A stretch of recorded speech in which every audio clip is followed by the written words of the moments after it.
ফেসবুকে সফলতা পেতে গেলে আপনাকে প্রথমে পেজে যারা আপনার পেজটাকে পিছন থেকে টেনে রাখছে তাদেরকে ছাঁটাই করতে হবে। আপনাকে যারা ফলো করছে কিন্তু আপনার সাথে ইন্টারেক্টেড না, এমন লোকদেরকে কিভাবে বাই করবেন এটা জানার জন্য স্ক্রিনের দিকে লক্ষ্য রাখুন, কারণ এগুলোকে আপনাকে ছাঁটাই করতে হবে। আনফলো এবং আনফ্রেন্ড কীভাবে করবো এটা দেখেন। আমি যতজন আমার ফলোয়ার আছে তার সাথে বেশি মানুষকে ফলো করে রাখছি, কারণ আমি চাইছিলাম মানুষকে একটা সুযোগ দেবো। এরা এটার অপব্যবহার করতেছে, সেই জন্য এদেরকে ছাঁটাই করতেছি। যার জন্য আইকনে ক্লিক করব, নিচে আসবো, অ্যাবাউটে যাব, অ্যাবাউটে এসে অল ফ্রেন্ডে যাব, অল ফ্রেন্ড থেকে ম্যানেজে যাব, ম্যানেজে যাওয়ার পরে লাস্ট ইন্টারেক্টেড। এরা 90 দিনের ভিতরে আমার সাথে কোনো যোগাযোগ নাই। আমাকে 200 জন ছাঁটাই করছি, আর 73 জন আছে, এগুলোকে বাদ দেব।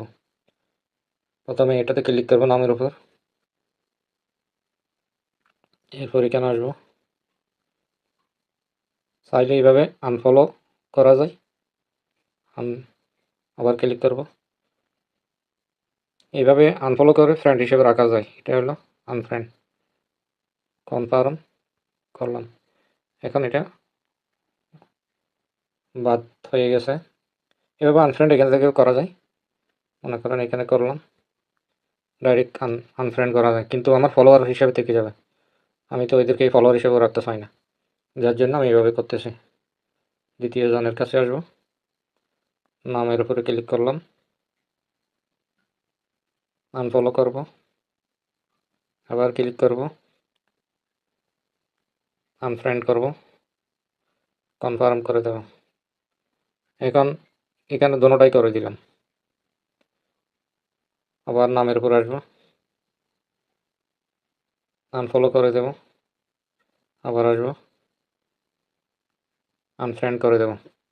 আসলে ফেসবুকে আমার মতো লোক খুব কম আছে।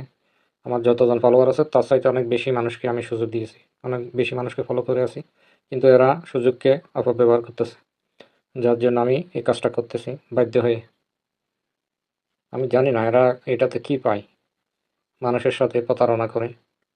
আনফ্রেন্ড, একদম এগুলা কাছেও রাখবো না, একদম আনফলো আনফ্রেন্ড। যখন সকালবেলা উঠি দেখবে তাদের ইয়ের থেকে আমার মতো সবাইকে করা উচিত। এই ধরনের লোকগুলোকে সুযোগ দেওয়া উচিত না। একজন লোক আপনাকে ফলো করবে, আপনি তাকে ফলো ব্যাক দেবেন না, এটা তো হয় না। ঠিক আছে, ভালো থাকবেন। এই ধরনের আরও ভিডিও দেখতে চাইলে সাথে থাকুন। আল্লাহ হাফেজ।